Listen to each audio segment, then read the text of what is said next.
நம்முடைய கட்சியில சாதாரணங்கண்ணா, நாற்காலியிலே அமர்றோம், தரையிலே அமர்றோம். காரணம் 11,700 பேர் நம்முடைய தொண்டர்கள் எல்லாம் பின்னாடி இருந்தாங்க, சில தொண்டர்கள் முன்னாடி இருந்தாங்க. அது உங்களுக்கு அந்த பாரத் மண்டபத்தினுடைய அமைப்பே பாத்தீங்கன்னா ரொம்ப பெரிய மண்டபம், ரொம்ப பெரிய மண்டபம். நேர்ல பார்த்தா தான் அது நமக்கு அந்த இது தெரியும் எந்த அளவுக்கு பெருசா இருக்குன்னு. அதனால நம்ம டீ சாப்பிடும்போது தொண்டர்கள் எல்லாம் கூட இருந்தாங்க மத்தியான பிரேக்ல.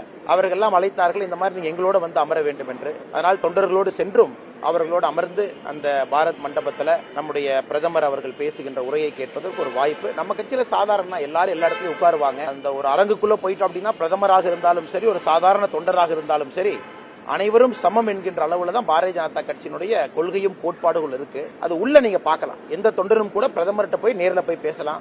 ஒரு பிரதமர் சாப்பிட்டு இருக்காங்க, பக்கத்துல போய் நிக்கலாம். அந்த அளவுக்கு வந்து கட்சி கூட்டத்திற்குள்ள ஒரு பெருசா உங்களுக்கு அந்த ஒரு வேற்றுமை, தலைவர் தொண்டர் என்கின்ற வேற்றுமை பாரதிய ஜனதா கட்சி கூட்டத்தில் எங்கேயுமே இருக்காதுங்கண்ணா. அதே போல நான் இருந்திருப்பது நானும் தொண்டன் தானுங்கண்ணா. தலைவருங்கிறது எனக்கு இருக்கக்கூடிய பொறுப்பு.